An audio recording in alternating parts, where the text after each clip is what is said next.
Hello, hi. My name is Dana. Welcome to a mini class with me. Today we're just gonna do some of my favorite variations of forward folds. I love a good forward fold. I love opening up my hamstrings and my calves. I feel like they're two of the tightest parts of my body. So we'll just get right into it. I have one block and one blanket. There's a bunch of fun variations that you can do with both, so we'll see what we do. But yeah, let's just get started. So let's get started at the front of our mats, standing up tall in Tadasana. So feet, hips width distance, hands can be on hips, hands can come down by your sides. Roll your shoulders back a few times. Just get yourself situated into the space. Shoulders down away from the ears, crown of the head reaching up. All four corners of both feet pressing down to keep you tall. And just find your breath. Find a slight bend in your knees and kind of take a few little bounces with your knees. So we love a good bend in the knee in a forward fold. In fact, even the most flexible people in the type of yoga that I like to teach, which is a mixture of Katona and Vinyasa, we love a bent knee. Bent knees signify that there's an and in a sentence, or an and in your body, allowing energy to pass from one part of the body to the next. So, cool. So from here, we'll start by rolling down, crown of the head first. Tuck your chin in towards your chest, and then roll yourself down. Slight bend in the knees, come into your first forward fold. And from here, you can start swaying your upper body from side to side, depending on where you are in your day. This might be like, oh my God, what's happening? My legs can't do this. And that's fine, just bend your knees a little bit more. We want to find connection between all different body parts. So once you've found that bend in your forward fold, we're just gonna slowly walk our feet back and come into our first down dog. So from here, keeping your feet at hips width distance, we're just coming into a down dog, but let's really measure it out. So bring your body forward and through to a plank pose. Notice if you had to move anything, and then bend your knees and stick your butt up. Someone should tally how many times I say bend your knees in this class. But find that bend, stick your butt up, armpits wrapping in towards the heart, biceps coming back, biceps coming forward, triceps coming back. Letting your head just come in between your arms, bend the knees, stick the butt up, feeling that engagement in the backs of the legs. And begin to walk yourself back to a forward fold at the back of the mat. From here, just measure it out, hips width distance, 2 fists in between your arches, and then let yourself hang over once again. Interlace your hands behind your neck, bring your elbows in towards your face, and then just tuck your chin in towards your chest. So another benefit of forward folds is that they really let your back release. We love a good back release. So let gravity help you tuck your chin in. And then slowly, bending your knees, head is last to lift, keep your hands where they are, roll yourself up to stand.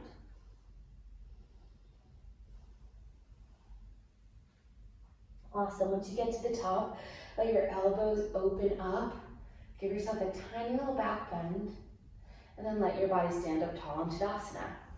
From here, we're gonna grab for our blanket. So mine's already rolled up just because I guess I do this stuff too much. But find the rectangular fold here and then roll your blanket up into like a burrito roll. Awesome. So you're gonna stand on your blanket. First, we're gonna step over it so the heels are on the blanket, toes are on the mat. Still at hips width distance, and then bend your knees. Let yourself just fold down. Really let yourself hang. You can take another variation with the arms. Let's just take opposite elbow.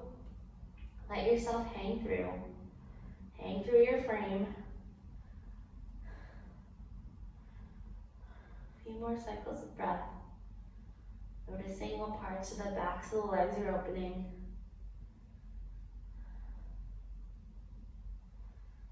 And then let your arms go. Just put your fingertips on the ground and then just step yourself back so that your toes are not on the mat, or your toes are not on the blanket, heels are on the mat. Slight bend in the knees. Inhale, lengthen your spine. Exhale, tuck it in. And then grab for opposite elbow. Letting yourself release, noticing what this is doing to your legs.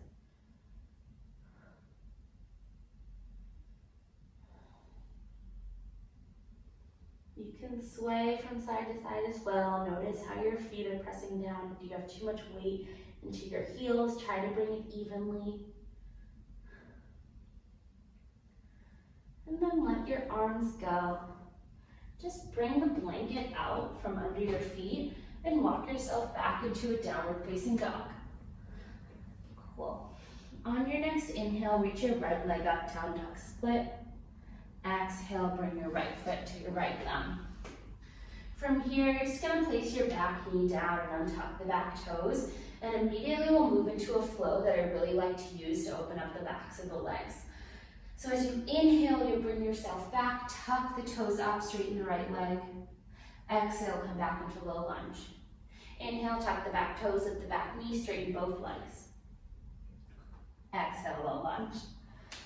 Inhale, tuck the toes, straighten the right leg. Exhale, low lunge. Inhale, tuck the back toes, lift the back knee, straighten both legs. So you can keep doing this at your own pace, however fast you're breathing, but if you really want to stop somewhere and you're like, oh my gosh, this feels amazing, then just stop in one place and just stay there and hang out and open up that part of the hamstring or the back of the leg or the calf or whatever. It's your practice, do whatever makes you feel good. Take one more round if you're going through it all. And then we'll all meet in our low lunge. From here, your fingertips are still on the ground. I'm really trying to find a connection between my right armpit and my right knee. My right knee is right on top of my ankle. And then I'm gonna tuck the back toes, lift the back knee, and then straighten both legs, so strongly press down with the front of the right foot. We just did this in the flow. And then get bouncy in the right leg, and then just step your left foot in a little bit. So I'm on fingertips. We're coming into pyramid pose. My hips are super square. If you do have two blocks and they're in arm's distance, feel free to grab them. If you only have one block, do whatever you need to do to make this feel good. I love using blocks for anything. And if you don't have blocks, just bend your right knee a little bit more so your fingertips can touch the ground. So just hang out here. You can sway your hips from side to side. We love a good pyramid pose. It really gets into the back of the legs. Try to make sure your hips are square. And as you exhale, bend into the right knee. Tuck your back toes, lift your back knee, and then step yourself back into a downward facing dog. From here, on your next inhale, lift your left leg up, down dog split, left toes facing down. Exhale, bend the knee, come into your low lunge. Bring your back knee down and tuck the back toes, find your low lunge, and then we'll take our flow. Inhaling, lift the left toes up, straighten the left leg as much as you can. Exhale, low lunge. Inhale, tuck the back toes, lift the back knee, straighten both legs. And seriously, I know people think that people say this to just say this, but feel free to pause anywhere.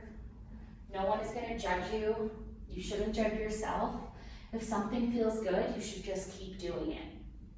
That's something that I try to live by, both on my yoga mat and off. And if something doesn't feel good, notice that, and then choose to not do it again.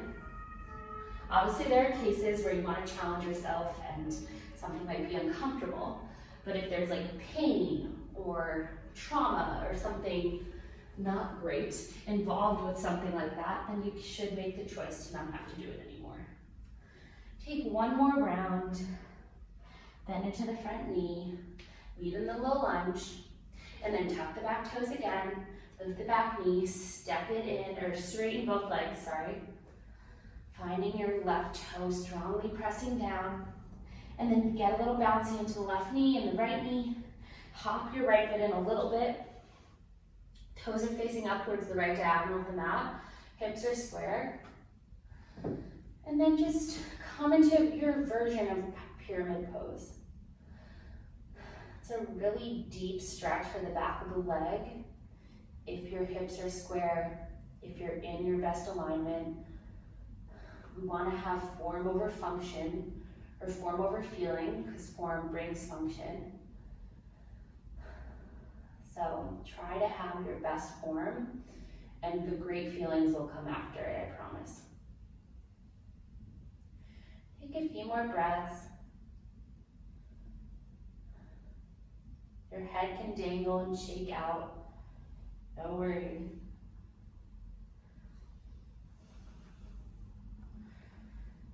And then move the block if you were using it. Tuck the back toes, lift the back knee, and come into your downward facing dog. From here, place your knees down. Bring your toes to tuck. And then come and just sit up on your feet for toe breaker. So, I don't think this is technically considered a forward fold, but it's one of my favorite things to do and something that has definitely benefited my feet since I've started doing Katoni yoga. So I try to sit here and just chill as much as I can, and eventually your body craves the feeling of having the openness in the bottom of the feet. So try to stay here.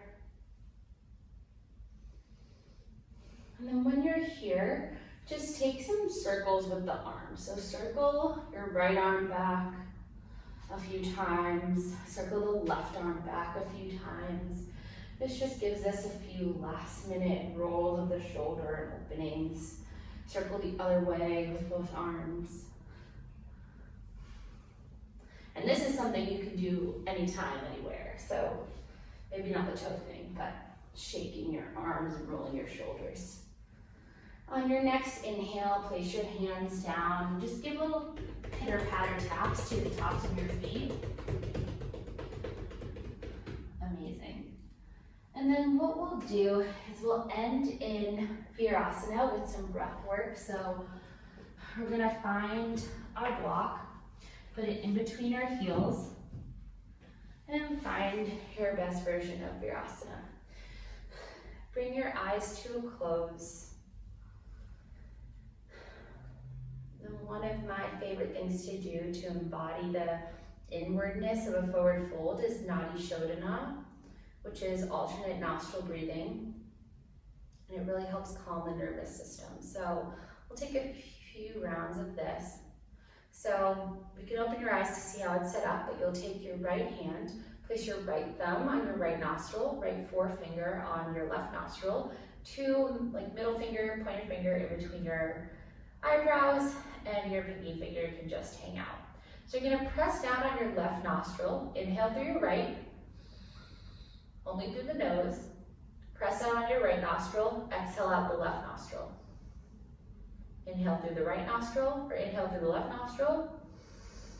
Press down, exhale out the right nostril. Just take this on your own time. Inhaling through one, exhaling through the other. Not using your mouth.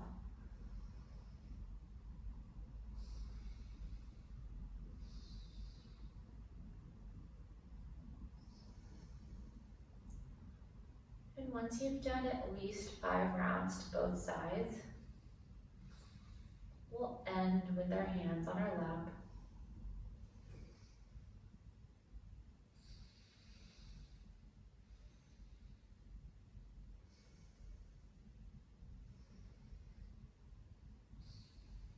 But there is no rush. You You could keep doing it and pause the video. But once you're done, we'll end with our hands face down.